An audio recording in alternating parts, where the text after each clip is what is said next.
Bueno, Jorge, la verdad que primero te agradezco el tiempo. Particularmente nosotros queríamos hablar con una empresa como DLS que tiene una importancia estratégica en el sector de producción de petróleo, básicamente porque ocupa un lugar que perforación, pooling, workover, que son servicios de mucha mano de obra, donde tenés que tener una logística súper aceitada y que de alguna manera vos, que estás a cargo del área de operación de DLS, como gerente a cargo de ese departamento, seguramente a partir en este cuadro excepcional por pandemia, por todos los protocolos de seguridad que se necesitan para operar, con toda la discusión interna que se necesita ver hasta de qué manera se protege lo más posible a la gente, seguramente es interesante hablar con vos. Entonces, como primer disparador, si uno piensa en cuáles son, primero, cuál fue el impacto inicial de la pandemia cuando el gobierno toma la decisión a fines de marzo de decretar un aislamiento preventivo y obligatorio, y eso de alguna manera motivó que se frenaran buena parte o casi todos los equipos todos los equipos de perforación y solamente quedara un equipo de guardias mínimas para seguir con algunos pooling o workover estratégicos. ¿Cómo los tomó eso en DLS? Bueno, la verdad que nosotros habíamos arrancado un año muy bueno, veníamos con la continuidad del 2019, veníamos muy bien, teníamos 6 equipos de perforación funcionando, 16 workover contando lo de YPF Claro, y alrededor de 17 pooling operando. Cuando sale el tema este de la pandemia y el gobierno decreta las primeras cuarentenas, bueno, toda la operación primero continuó una semana y después comenzaron a parar todo lo que fue workover, perforación y toda la operación que teníamos en Santa Cruz también paró y parte de la operación que teníamos fuera de PAE también paró. Nos quedaron trabajando solamente 3 equipos de pooling en Chubut claro. por la operadora PAE. Ahí automáticamente nosotros tenemos una división que es de medicina laboral y una división de seguridad industrial, de CCMA, y en conjunto con lo que es el Ministerio de Salud de la provincia, empezamos a recibir las primeras alertas por los protocolos que deberíamos tomar para poder continuar con la operación y también para la gente que paró, que terminó haciendo la gran mayoría lo que es apoyo, terminó haciendo home office y el resto de la gente quedó en su casa y únicamente empezar a operar con la gente de los equipos de pooling, lo cual tuvimos que atenernos a los protocolos por una cuestión de seguridad, por una cuestión del tema complicado un poco sin conocerlo primero, y a medida Totalmente.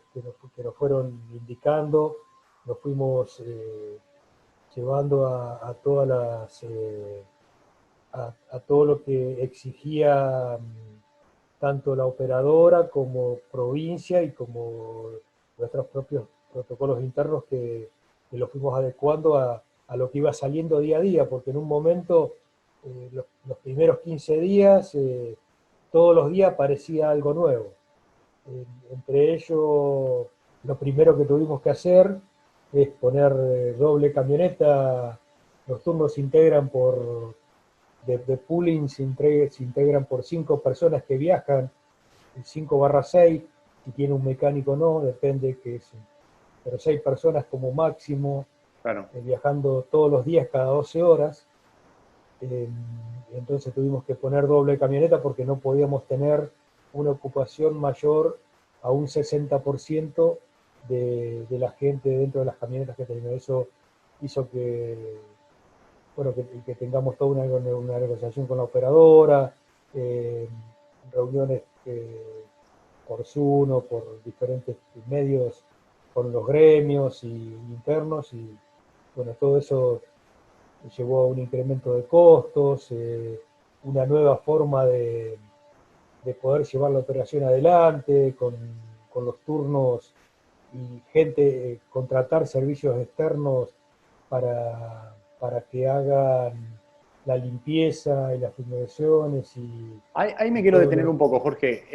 ¿tuvieron que armar como una especie de equipo ad hoc, como, no sé, algún tipo de asesoría, un comité, una comisión, algo como para tratar de decir, bueno, Bueno, nosotros tenemos dentro de la compañía nuestro propio comité de respuesta ante emergencia, claro, que lo vamos adaptando, normalmente es para cuestiones de seguridad, eh, por- porque nosotros como somos una compañía de alto riesgo respecto a accidentología, de la industria en la que trabajamos, que es equipos de torre, nosotros exacto. tenemos nuestro propio comité de respuesta ante emergencia, que para esta situación eh, armamos el comité y de ahí fueron saliendo todos los protocolos y el seguimiento de todo esto para poder continuar operando con los equipos en el campo y todo el resto de la gente eh, que continuó trabajando en Conofi. Ahora, si tuvieses que marcar, recién lo decías,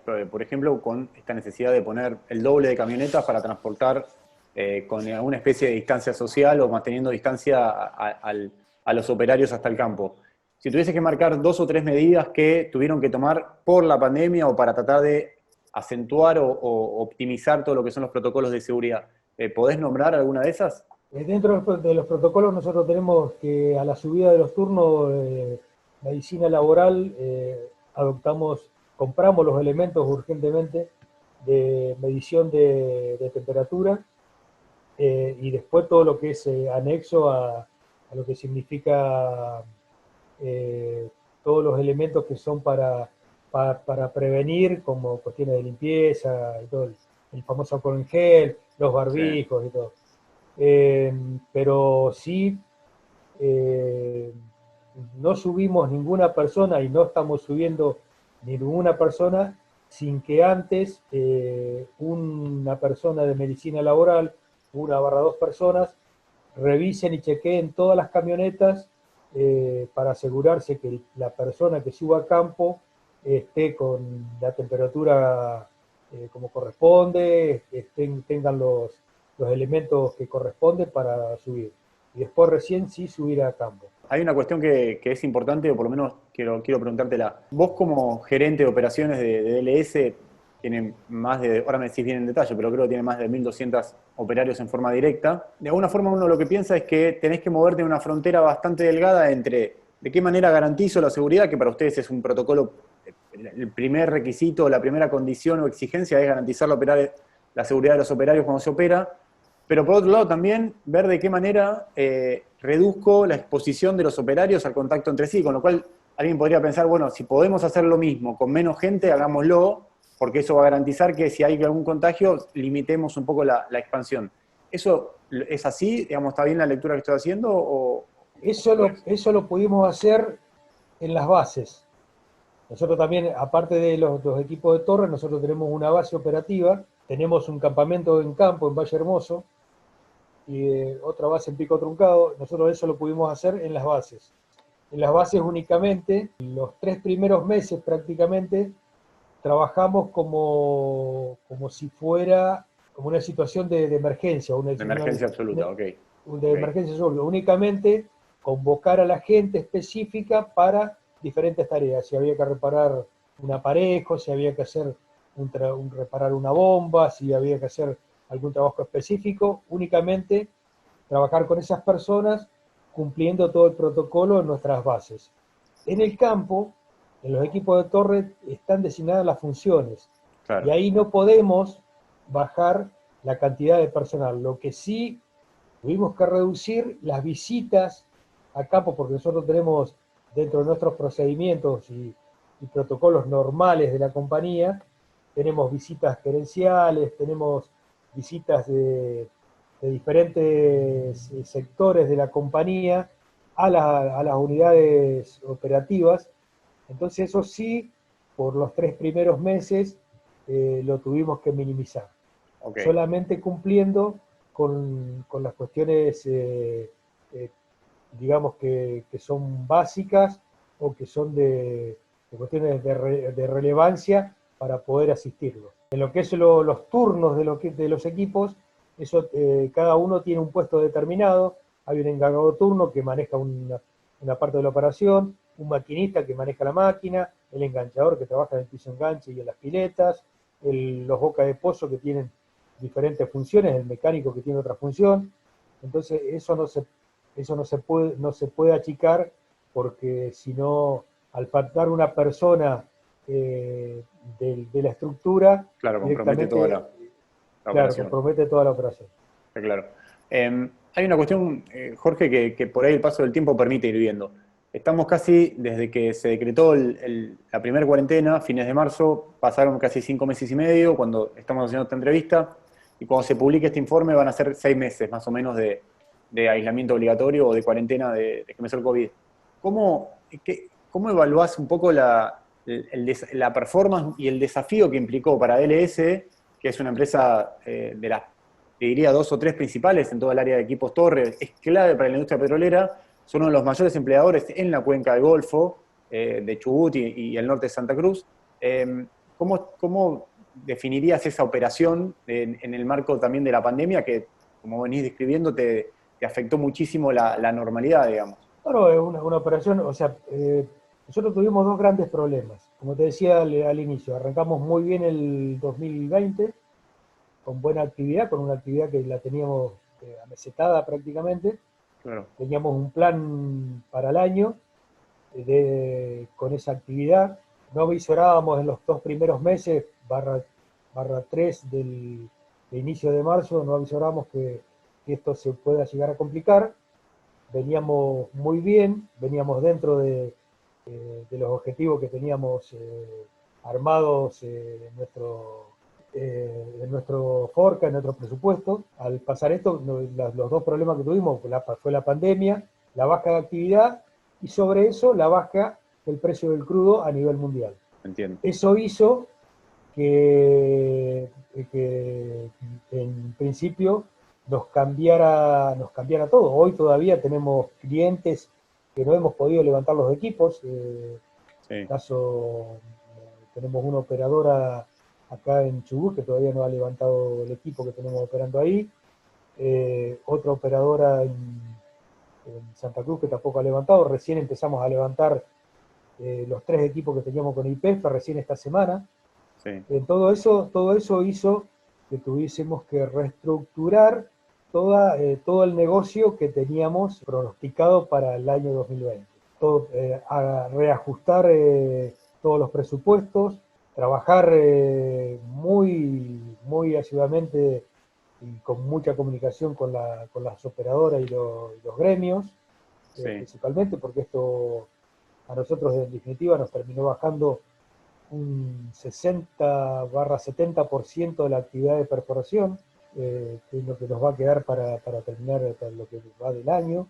Sí. 65% de la actividad de perforación, menos, un 20% de la actividad de pooling, y recién, después de 5 meses y medio, vamos a poder levantar parte de la actividad de workover, o sea, estaríamos completando en un 90% la actividad de workover. Okay. Todo eso hizo que tengamos que ser muy creativos y armar diferentes tipos de planes que estamos llevando adelante, con reestructuraciones, con costos, con negociaciones con nuestros proveedores, con nuestros clientes, con los gremios. O sea, ¿Podés ahondar un poco o profundizar qué tipo de planes o estrategias tuvieron que utilizar para de alguna forma tratar de neutralizar, no digo, o no sé si neutralizar, pero sí tratar de apaciguar el impacto de la crisis? el impacto de la crisis fue primero la negociación que continuamos con nuestros clientes, que son digamos, nuestro motor de lo que es la compañía, porque si nosotros no tenemos clientes, no tenemos servicio, no tenemos a quien vender servicio. Entonces, lo primero que se hizo fue negociar con nuestros clientes, que fue un trabajo en conjunto, y después con los gremios por todo el excedente de gente que te queda por no tener ocupación al bajarte la actividad. Ahí quería detenerme en ese punto, digamos. por un lado, preguntarte cómo impactó en términos de eficiencia y de productividad el esquema de rotación que los gremios como solicitaron o pidieron de alguna forma para que, no sé si lo están implicando o no, el esquema de rotación de personal para que la mayor parte o por lo menos, sí, la mayor parte de los operarios posible pueda participar o pueda tener una asignación de tarea y no esté en su casa. Entonces, ¿han tenido que aplicar un esquema de rotación diferencial en este marco o no? Tuvimos que aplicar un sistema de rotación para, eh, para ocupar al menos el 50% de la gente que se quedó sin actividad. Claro. Entonces, eso tiene algunas aristas, como es gente, si bien son equipos de torre, pero la mayor actividad que paró fue la de perforación, nosotros tuvimos que hacer un plan de capacitación y entrenamiento para ese 50% de las personas, Claro. para que se puedan distribuir en la operación de workover y operación de pooling. Claro. Esto nos está llevando un tiempo de adaptación y entrenamiento para que estas personas puedan de a poco ir ocupando puestos dentro de la operación de workover y pooling y de esa manera poder continuar con el régimen de rotación que tenemos previsto. A la actualidad tenemos 7 equipos en rotación, ya que están en rotación, y la idea es por lo menos tener 13, 15 equipos con personal en rotación para poder minimizar el impacto de la gente desocupada. Ok, ok. De la gente que tenemos en domicilio, ¿no? Entiendo. Y con sus propios proveedores, digamos. Ahí también me imagino que tuviste que darte vuelta, decir, bueno, esperá, a mí la operadora me está pidiendo mayor eficiencia, mayor productividad, reducción de costos, básicamente. Y ustedes de alguna forma también tenés que trasladarle ese mensaje a tus propios proveedores para que... Totalmente, son situaciones muy complejas, totalmente, porque no solo eso, si fuera reducción de costos, no, pero en el contexto del país, la devaluación y todo el contexto general que todos conocemos, claro, eso hace mucho más difícil la negociación con cualquier proveedor que tenemos, porque hay cuestiones que el proveedor, por una cuestión lógica, tiende a no apartar tanto, y en el medio de eso, entonces, es una claro. negociación continua que tiene nuestra gente de supply chain y toda la gente de administración que lleva esto adelante, pero es bien complicado. O sea, estamos logrando pasar un poco, porque nuestra actividad empezó primero de los 14 pooling, ¿no? Hoy o en este momento, eh, en junio, a principios de junio, empezamos a levantar la operación de workover con nuestro principal cliente, que es Pan American. Claro. Ya pudimos levantar 3 equipos de workover que habían parado en su momento, estuvieron parados 3 meses y medio, y pudimos levantar un perforador a principios de agosto, y estamos en algunas tratativas de poder levantar algún otro equipo más. El otro día nos comentaba Dani Massaches, el CEO de Pan American, que de alguna forma hay que tratar de migrar o entender que con un petróleo de $45 como el que tenés actual, es muy difícil seguir encontrando locaciones, o no es difícil seguir encontrando locaciones, pero claramente los márgenes del negocio se redujeron. Entonces, seguir perforando es más complicado, como vos decías recién, y hay que tratar de ser muy eficiente en el área de reparación de pozos, de pooling, de workover. ¿Ustedes también tuvieron que apuntalarse en ese negocio de reparación, de pooling, de workover en lugar? Sí, sí, correcto, estamos inmersos en eso, estamos buscando todas las alternativas de mejora y haciendo planes de acción de cómo mejorar performance, cómo hacer los pasos más rápido, cómo mover las cañerías más rápido. cómo transportar más rápido. Todo eso tiene un proceso, pero con la ayuda del cliente, en algunos casos tratando de buscar alternativas de herramientas, de nuevas herramientas, y después ver cómo aprovechar mejor la hora para poder ser más eficiente y mejorar el performance en hacer los pozos más rápido, entregar los pozos que estén mucho más pronto produciendo de lo que veníamos haciendo. Ahí ustedes han mejorado mucho en cuestión de tiempos o tiempos de perforación, tiempos de reparación, o sea, todos esos indicadores seguramente, si te los pregunto desde hace 5 años hasta la fecha, han mejorado bastante en cuestiones de performance. Ahora, para adelante, que es una necesidad que siempre cuando hay un ciclo de baja con precios bajos del petróleo, siempre hay una demanda que va en esa línea. ¿Crees que también hay todavía campo fértil para seguir pensando, seguir imaginando de qué manera se pueden seguir reduciendo los costos o ser más eficientes? Siempre hay oportunidad de mejora y hay oportunidad de campo de mejora, pero es una tarea que tiene tres patas, que es operadora, contratista y gremio. Si las tres patas no, se, no pueden coordinar, no se pueden ensamblar en un Claro. objetivo común, es bastante complicado. Entiendo. ¿Y Pero hoy eso está pasando o no? ¿Hay un alineamiento entre esos tres sectores, la operadora, las empresas de servicio y los gremios? ¿Hay un entendimiento o por lo menos un diálogo productivo ahí? hay un buen avance, hay un buen entendimiento y estamos tratando de que eso ponerlo o sea, ir mejorando la acción. No es algo que hoy, o sea, un ejemplo, hoy estás moviendo 78 caños y mañana vas a pasar a mover 100. O sea, es algo que lo tenés que ayudar con diferentes criterios y en algunos casos poniendo nueva tecnología.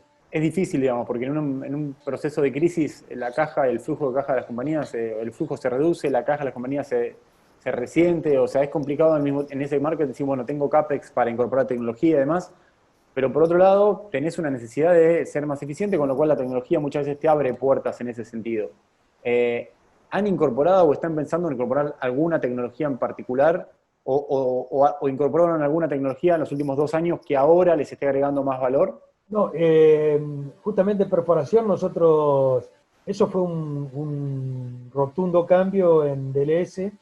Sí, Nosotros en 2017, hasta 2017 estábamos perforando con todo equipos mecánicos, eléctrico-mecánicos, y pasamos a trabajar con equipos de nueva tecnología, con equipos automáticos.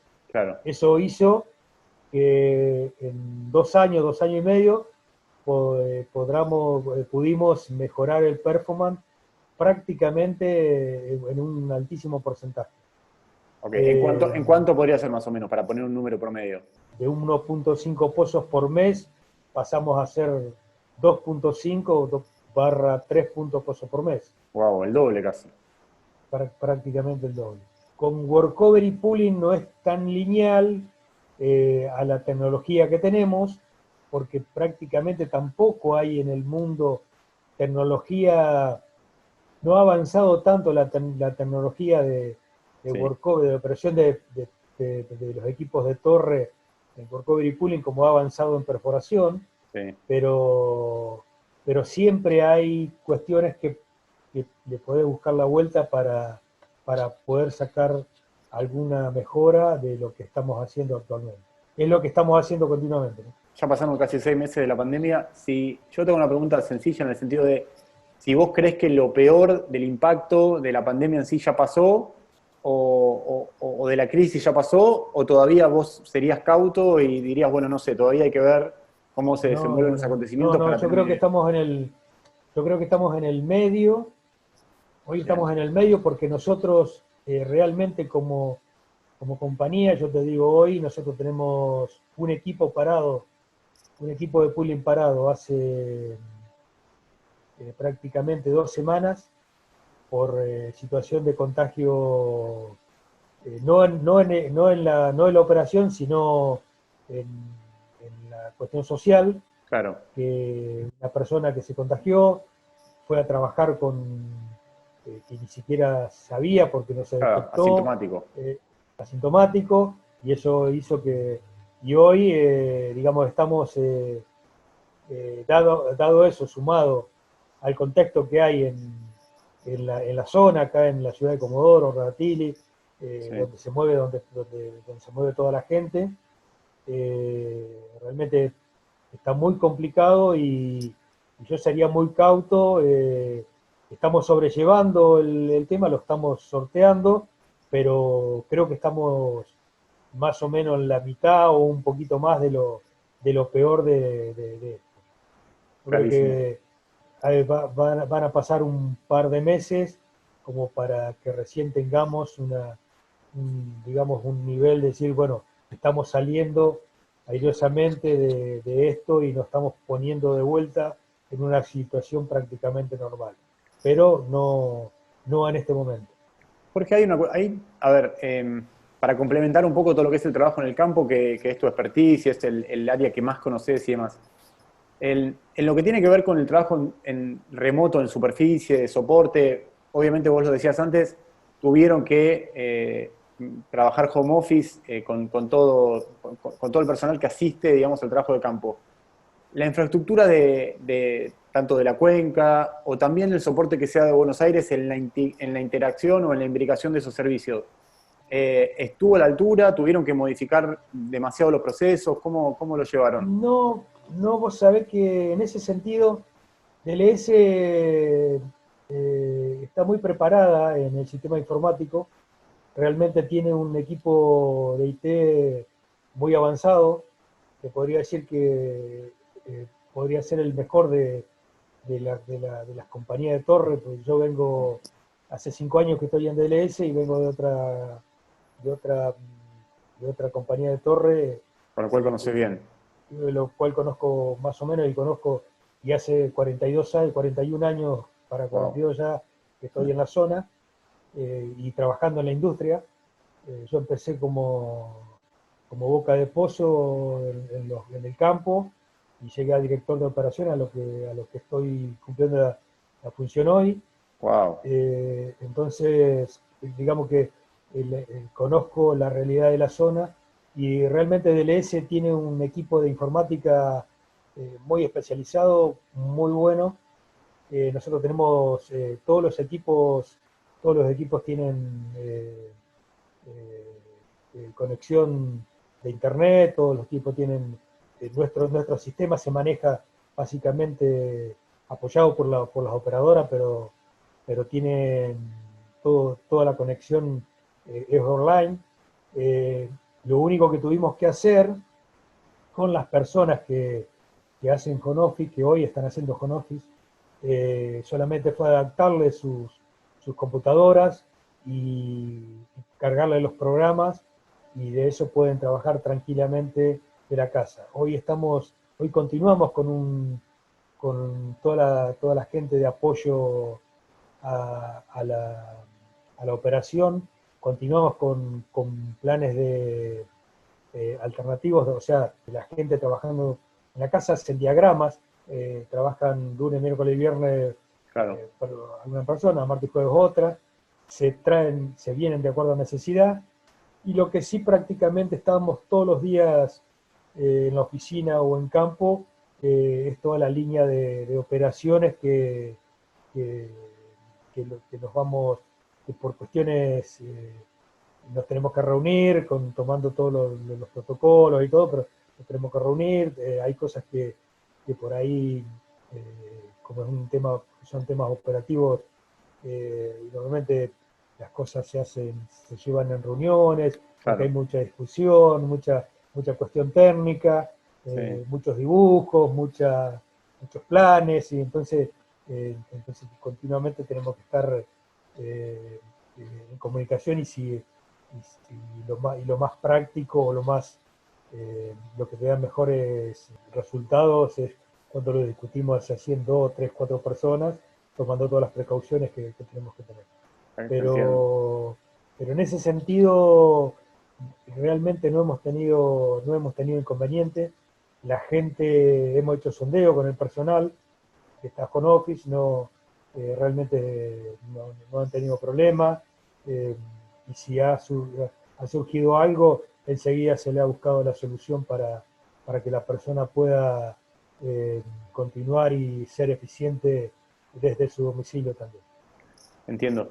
Jorge, para ir terminando, quisiera detenerme un poco en esto que vos decías recién, en la trayectoria tuya de tener más de 40 años de experiencia en la industria petrolera, pero además de conocer un poco todo lo que fue todo el espinel de la industria, por decirlo de alguna forma, empezando como Boca de Pozo y hoy ser el director de operaciones de una de las principales empresas de equipos torre de la Argentina. Este especial tiene un foco en esta cuestión de, no sé, resiliencia, lo llamo yo, del Golfo de San Jorge, que es una cuenca que en los últimos años pasó en buena medida desapercibida para la gran agenda que surge del gobierno nacional, porque por ahí los focos estuvieron puestos más en campos no convencionales, en Vaca Muerta, en la cuenca neuquina, en el Taigás y demás. Pero uno ve que, sin embargo, frente a una crisis muy, muy grande como esta, fea como la que tenemos por delante, la cuenca logra tener herramientas para plantarse frente a esa crisis y ser más consistente que otras cuencas, sin la intención de comparar. Pero claramente hay una fortaleza, hay virtudes en la cuenca para poder reaccionar más rápido frente a una crisis grave como esta. Vos conocés bien el territorio. ¿Qué es lo que ves del Golfo, de esta fuerza, esta resistencia de decir, bueno, por ahí no estamos en la gran agenda, pero sin embargo seguimos actuando, somos el principal pulmón petrolífero de la Argentina, el principal pulmón de energía de la Argentina? ¿Qué es lo que se juega ahí? Hay algo que es muy evidente, o sea, que es lo comentamos en algún momento ahí durante la charla, pero el Golfo pasa a ser, por lo menos ahora, y debido a la magnitud de la baja del precio del crudo y el tema después de aparecer Vaca Muerta, de lo que es no convencional, eh, digamos que Golfo pasa a ser de una cuenca que se perforaba mucho para poder sacar todo lo que se pueda de petróleo, apareció Vaca Muerta y hoy nosotros en Golfo, o por lo menos creo que nuestra compañía o nosotros tenemos claro que la cuenca va a pasar a ser una cuenca con poca perforación o una perforación justa para la necesidad de mantener la producción y mucho mantenimiento a poder continuar con la Claro. producción de petróleo. O sea, creo, me parece que van a estar los ojos, si el precio internacional ayuda, y creo que el tema del abastecimiento de petróleo por unos cuantos años, si bien la energía verde o, va a ir ocupando espacios dentro de la utilización de la energía, todavía van a pasar unos cuantos años que el petróleo va a ser falta o va a ser una necesidad. Pero Totalmente. sí entender que Golfo va a ser justamente una compañía más principalmente de mantenimiento y producción, de mantenimiento a la producción de los yacimientos y una perforación muy justa a lo que fue en su momento, lo que fue tiempo atrás. La última y bien personal, digamos. Vos me dijiste, yo llegué hace 41 o 42 años a la cuenca del Golfo. Un breve repaso por tu currículum o por tu vida. No sos de la cuenca? ¿Llegaste por trabajo a la cuenca o cómo fue esa No, yo llegada? sí, soy de Santa Fe, tenía un tío trabajando en YPF, era jefe de equipo en perforación. En el año, cuando salí de la Colimba, salí del servicio militar, en Santa Fe no había mucho para hacer en lo que era industria. No, Mi tío me dijo, ¿querés venir al sur? Probá acá. Entré a trabajar en una empresa privada que fue en su momento Crescompan, y de ahí estuve hasta hace 5 años, que fue cambiando de diferentes nombres y fui cumpliendo diferentes funciones, todas, hice todas hasta que hace sí, 5 años salió una oportunidad, me ubicaron, me llamaron de acá de DLS. DLS y cambié y me vine a trabajar con DLS y realmente, lamentablemente, desde el momento que entré para adelante justo me educaron todas las crisis, pero así que crisis Sí, se acomoda un poquito, crisis se acomoda un poquito, pero bueno, acá estamos tratando de, realmente DLS es una empresa, tiene su principal valor y lo más importante que tiene es su sí, personal, su gente, tiene gente muy sí, buena, gente muy buena operativamente, gente muy buena técnica, y realmente hemos hecho muy buenos equipos de trabajo y bueno, saliendo adelante de todo esto y esperemos que esto mejore. está muy bien. Bueno, Jorge, la verdad, muchas gracias por la entrevista, súper interesante, y tu historia de vida también. Así que bueno, un abrazo grande y seguimos en contacto. Dale, dale, fenómeno. Muchísimas gracias.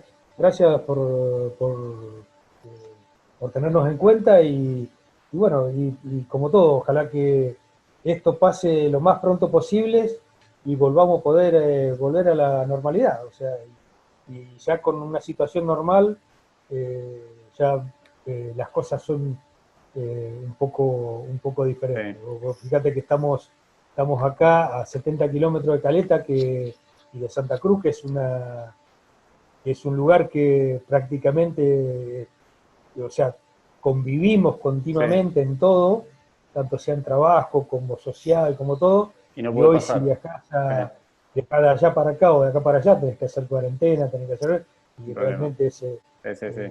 No se es puede. muy, muy complicado todo eso. Sí. Totalmente. Así que Bueno, Jorge, te mando un abrazo que grande esto y la mejore. seguimos. Dale, muy bien, Abrazo. muchas gracias, un gusto y a disposición. Gracias. Dale, Un saludo. dale, chau, chau.